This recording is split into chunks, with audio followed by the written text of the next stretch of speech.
Okay, so have you ever just felt like things are kind of off down there? Like just not quite right? Oh, yeah, definitely. Like maybe there's this weird discomfort or things feel drier than usual or just like a general sense of like something's not balanced. I think a lot of women can relate to that for sure. Yeah, it's Oh, actually yeah. way more common than people think. And there are so many things that can play a role, Yeah, like hormones, diet, stress even. absolutely. And sometimes what starts as like these vague everyday discomforts can actually be linked to like deeper structural things going on in the body. And that is exactly what we're diving into today. That's right. You're talking all about the connection between something called rectocele Mm-hmm. and overall vaginal health. Yeah, Now, I know some of you might be thinking, like, what on earth is a rectocele? right. Basically, it's when the rectum kind of bulges into the back wall of the vagina. Yeah, pushes into it. Yeah, It's a exactly. type of prolapse. So we've got some really interesting info here explaining, like, what causes it, how it affects you. Yeah. And we'll also touch on a product called Balance Complex, Mm-hmm. a pretty cool online resource called vaginalquiz.com. Yeah, that's VAGINALQUIZ.com. Exactly. Easy to remember. So our goal today is to help you understand how something that's structural, Mm-hmm. like a rectocele, can actually impact the whole delicate balance of your vaginal health. Yes, And of course, we'll talk about some ways you can think about managing it holistically. that's the key. So first things first, let's break it down. Like, what exactly is a rectocele? Okay, so think about it this way. The rectum, which is like the last part of your digestive tract, right? Mhm. And the vagina, they're actually right next to each other. Mm-hmm. And between them is this wall made up of muscles and connective tissue. Right, kind of holding everything in place. Exactly. It's all about support. And when you have a rectocele of that wall, it weakens and basically allows the front wall of the rectum to kind of like bulge or protrude into the back wall of the vagina. Makes sense. Okay, so then the big question, what causes that weakening in the first place? Well, there are actually a number of things that can contribute. Okay. Childbirth is a big one, especially if you've had multiple vaginal deliveries or if there were any tears during delivery. Oh, that makes sense. The strain. Yeah, anything that puts repeated pressure on that pelvic floor over time can be a factor. So, like, what else falls into that category? Well, chronic constipation, where you're really straining to have a bowel movement that can do it, Oh, yeah. or even regularly lifting super heavy things. Makes sense. And then, of course, we can't forget about good old aging and those lovely hormonal shifts that come with it. Especially menopause, right? Exactly. As estrogen levels decline, those supporting tissues, they just naturally become a bit weaker. Got it. So then if someone's dealing with a rectocele, what would they actually feel? Like, what are the signs that something's up? So some common things women report are like a feeling of fullness or pressure in the vagina, Okay. almost like you're aware of something being there. Some even describe it as like a noticeable bulge. Wow. Another thing is difficulty having a bowel movement, like you can't fully empty your bowels. And they're straining even more, right? Exactly. And sometimes they might even feel like they need to press on their perineum or even inside the vagina to help things along. Oh, wow.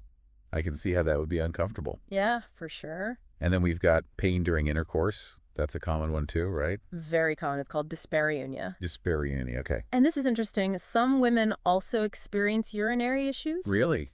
I wouldn't have guessed that. Yeah, it's not always a direct symptom, but it can definitely happen. It really shows how interconnected everything is down there. It really does. So, okay, we've talked about the rectocele itself, but how does this bulging actually affect the overall health of the vagina? Like, that's the link I think is really crucial for people to understand. Absolutely. It's a really important connection.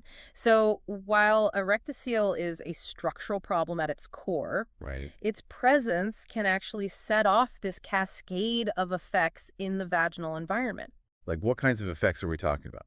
Well, our sources point to a few key things. First, it can disrupt the balance of the vaginal microbiome. Okay, we hear that term microbiome a lot these days. Can you break down what it means specifically in this context? Sure. So a healthy vagina has this really amazing ecosystem of microorganisms living in it. Okay. And the stars of the show are these bacteria called lactobacillus. Lactobacillus, got it. And they're super important because they produce lactic acid, which helps keep the vagina at an acidic pH. Acidic, so like what kind of pH are we talking? Usually between 3.8 and 4.5. Okay. And that acidic environment is really key because it acts as a natural barrier against all sorts of harmful bacteria and fungi. So it's like the vagina's own little defense system. Exactly. So then how does a rectocele mess with that defense system? Like, how does that bulging affect the good bacteria? A few ways, actually. So first, that constant pressure and strain from the bulging rectum, it creates inflammation in the vaginal tissues. Hmm. And that inflammation can throw off the balance of the microbiome, potentially reducing the number of those helpful lactobacillus. Makes sense. Plus, the physical irritation and even like tiny tears in the vaginal lining, they can weaken the natural protective barrier, making it easier for other microbes to take hold. Oh, so it's like if the physical structure is compromised, the whole environment becomes more vulnerable. That's a great way to put it. And there's another factor to consider, Oh, no, too. what's that? If someone is having trouble with bowel movements because of the rectocele, it can actually increase the risk of bacteria from the rectum kind of migrating over to the vagina. Oh, no. And that can lead to an overgrowth of bacteria that are not supposed to be there, which is a recipe for things like bacterial vaginosis. Yeah, or even urinary tract infections. It's like a domino effect. It really is. So we're talking about an increased risk of BV yeast infections and UTIs. Exactly. Those are some of the common players. And I imagine those come with their own set of not-so-fun symptoms. For sure, bacterial vaginosis often causes a really noticeable fishy odor and changes in the discharge. Right. Yeast infections, on the other hand, are caused by an overgrowth of Candida fungus. Okay. And they love to thrive when the vaginal environment is off balance. Mm-hmm. And then you've got UTIs, which can happen if the rectocele is making it hard to fully empty the bladder. So the bacteria just hang out in there longer? Exactly. And that gives them a chance to multiply and cause those classic UTI symptoms like burning when you pee and having to go all the time. Not fun. Okay, so we've talked about the microbial imbalance, but what about the actual tissue of the vagina itself? Like, how does the rectocele affect that? Well, you have to remember that with a rectocele, there's this constant mechanical stress on the vaginal tissues. Right, to pressure. Yeah, exactly. And sometimes even friction. And over time, that can lead to chronic low-grade inflammation Okay. and even tiny little tears in the vaginal walls called microtears. Wow, I've never heard of those. Yeah, they're microscopic, but they can definitely cause problems. Yeah. And so this ongoing stress weakens the vaginal barrier overall. Making it more sensitive and prone to problems? Exactly. It can become more easily irritated, infections are more likely to take hold, and you can even lose some of the natural elasticity and moisture. And then on top of all that, we have the hormonal piece of the puzzle. Oh, absolutely. We can't forget about hormones, especially those fluctuations during menopause. That estrogen drop, yeah. Yeah, that can really magnify the effects of a rectocele. So how does estrogen play into it? When estrogen levels drop, it leads to less blood flow to the vaginal tissues. Okay. Which means less natural lubrication, and the tissues become thinner and less elastic. So they're more fragile and more susceptible to the effects of the rectocele. Exactly. It's like everything becomes a bit more delicate and sensitive. So it sounds like having a healthy vaginal microbiome with lots of that lactobacillus is even more important when you have a rectocele. It's absolutely essential. Like a must-have. Yeah, because those lactobacillus, they're not just there to keep the pH balanced. They're actually supporting the health of the vaginal tissue itself. Oh, wow. So they're doing double duty. Exactly. And they also help boost the local immune defenses so your body can naturally fight off infections and keep inflammation in check. So restoring that balance is like the foundation for managing a rectocele and feeling better. I couldn't agree more. Okay. So then for someone who is dealing with a rectocele, what are some proactive things they can do to support their vaginal health and kind of counteract all these effects we've been talking about? Well, it really does call for a multi-pronged approach. Like a full-on holistic strategy. Precisely. And one of the most important things is strengthening the pelvic floor muscles. Good old Kegels. Those are the ones, and doing them regularly can really make a difference. How so? It helps improve the support for both the rectum and the vagina, so it can actually ease some of the pressure and symptoms of the rectocele. Oh, that's great. Yeah, it's a simple thing, but it can have a big impact. And then, of course, we've got the vaginal microbiome.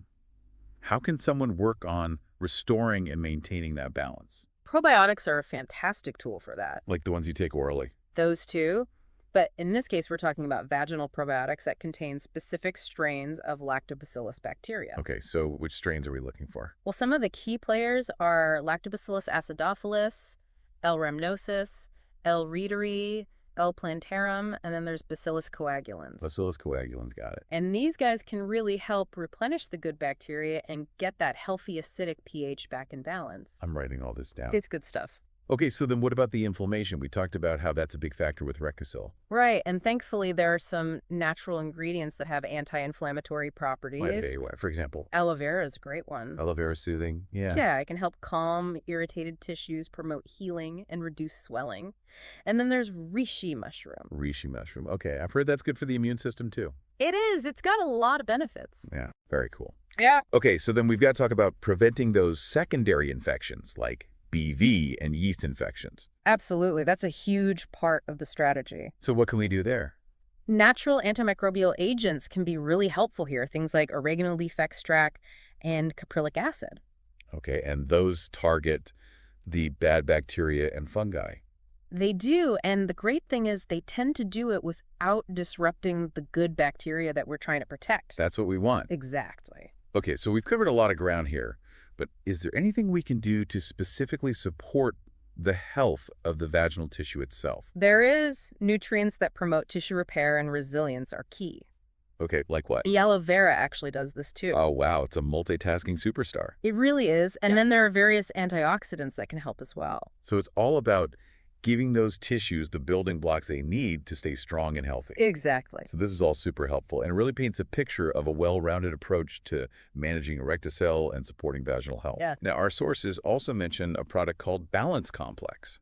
Mm-hmm. So how does that fit into this whole picture? Well, Balance Complex is marketed as a scientifically formulated vaginal probiotic supplement, Okay. and it's specifically designed for women who are dealing with conditions like Rectocele. So it's like targeted support, Exactly. The idea is that it provides a blend of those beneficial probiotics we talked about. like the lactobacillus and bacillus coagulans? Yep, along with some anti-inflammatory and naturally antimicrobial ingredients. Makes sense. And all of that is aimed at restoring balance, reducing irritation, and strengthening the vaginal barrier. Okay, so let's break down some of the key ingredients in Balance Complex. What is some of the stars of the show?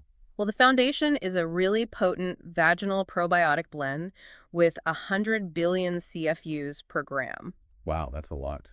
It is. And it includes those key lactobacillus strains we discussed, like Acidophilus, Rhamnosus, Reuteri, and Plantarum. Right, the A team. Yeah. And then you've got the Bacillus coagulans as well. And each of those strains has its own specific benefits, right? Absolutely, they do. Some help rebalance the vaginal pH, some support a healthy immune response, some are great for tissue repair, and some even offer antioxidant protection. Wow, they're like little superheroes. They really are. Okay, so beyond the probiotics, what else is in there? There's a blend of cranberry and demon nose, which is often used to help prevent bacteria from sticking to the linings of the urinary tract in the vagina. Oh, that's smart, especially for those UTIs. Exactly. And then you've got oregano leaf extract, which is a natural antimicrobial powerhouse. So it helps fight off the bad guys. It does, and it's effective against a range of bacteria and fungi. Awesome. And then there's caprylic acid, which is really good at tackling yeast overgrowth. Ah, so it's like a yeast-fighting ninja. You got it. I also noticed protease and cellulose on the ingredient list. Mm-hmm. Those are enzymes, right? What do those do? Good eye. Those are definitely enzymes. And their job is to break down biofilms. Biofilms, what are those exactly? So biofilms are kind of like these sticky protective layers that harmful bacteria can create. Oh, so they're like hiding out in their little fortresses. Exactly. And those biofilms make the bacteria much harder to get rid of. So these enzymes come in and break down the walls. That's right. And that makes it easier for the good probiotics to do their job. Very clever. I like it. Okay, so what about some of those other natural ingredients we talked about earlier, like the aloe vera and the reishi mushroom? Are those in there too? They are, aloe vera leaf is included for its soothing and healing properties, which are great for irritated vaginal tissues. Makes sense. There's also arabinogalactam, which is a prebiotic that helps the good bacteria grow. And it also has some immune boosting effects. Oh, nice. Two birds, one stone. Exactly. Then you've got aniseed, which has antimicrobial and anti-inflammatory benefits. Okay. Right. Black walnut hulls offer additional antifungal and antibacterial protection to help prevent those recurring infections. Love it. Wormwood is in there too. It's traditionally used to support a healthy microbial balance and immune function. And last but not least, we have reishi mushroom, which brings all of its anti-inflammatory, tissue repairing, and immune boosting powers to the party. It's like the ultimate support squad. I know, right? So it sounds like Balance Complex is really designed to tackle multiple aspects of vaginal health. which makes sense for something like Rectocele where there's so much going on. Exactly. It's all about addressing the root causes and supporting the body's natural healing processes. Okay, so we've talked about supplements, but let's shift gears a bit and talk about some practical everyday things people can do to manage a Rectocele and support their vaginal health in general. Definitely, because those everyday habits can make a world of difference. So where do we start? First and foremost, keep up with those pelvic floor exercises. The Kegels, yeah. Yes, those are your best friend. Got it. What else? Staying hydrated is super important. For everything, right? Pretty much it helps keep those tissues healthy and elastic, and it's crucial for proper urinary function. Okay, makes sense. Another thing, try to avoid straining when you're having a bowel movement. Easier said than done sometimes. I know, but it really helps reduce pressure on the pelvic floor. And same goes for lifting heavy objects if you can avoid it. Do. Good advice. Oh, and one more thing. Choose breathable fabrics for your underwear, like cotton. Okay, so nothing too constricting. Exactly. It helps minimize friction and irritation, which can make a big difference in comfort. Good to know. And of course, we always recommend talking to a healthcare professional if you're having any concerns. Absolutely. They can provide personalized guidance and treatment options. They're your go-to for expert advice. Always. Okay, so this has been a really fascinating deep dive into the connection between Rectocele and overall vaginal health. It's a complex topic, but so important for women to understand. I agree, and we've talked about a lot of different ways to approach it holistically. Right, from lifestyle changes to targeted supplements like Balance Complex. Exactly, and then we also touched on that online resource, vaginalquiz.com. Yeah, vaginalquiz.com. Which can be a great starting point for anyone who wants to learn more about their own individual vaginal health. Absolutely. It's a quick, easy way to get some personalized insights and maybe even some helpful suggestions. So it's all about taking that first step towards understanding and taking control of your own health. Exactly. Knowledge is power. It really is. So just to sum it all up, we've seen how a structural change like a rectocele can have these ripple effects on vaginal health. Yes, disrupting the microbiome, increasing inflammation, and making you more vulnerable to infections. And we've learned that there are things you could do to support your body and manage those effects. Absolutely. A holistic approach is key. It is. And I think that's a really empowering message. I agree. So on that note, thinking about the delicate balance we've been discussing today, what are some other maybe more subtle factors in your daily life that could be affecting your vaginal health? That's a great question. You know, things you might not even realize. It's definitely something to ponder. I think that's a perfect place to leave it. I do too. Thanks for joining me for this deep dive. It was my pleasure. And to all our listeners, remember, you have the power to take control of your health and make choices that support your well-being. Absolutely. That's it for today's show. We'll see you next time. Bye, everyone.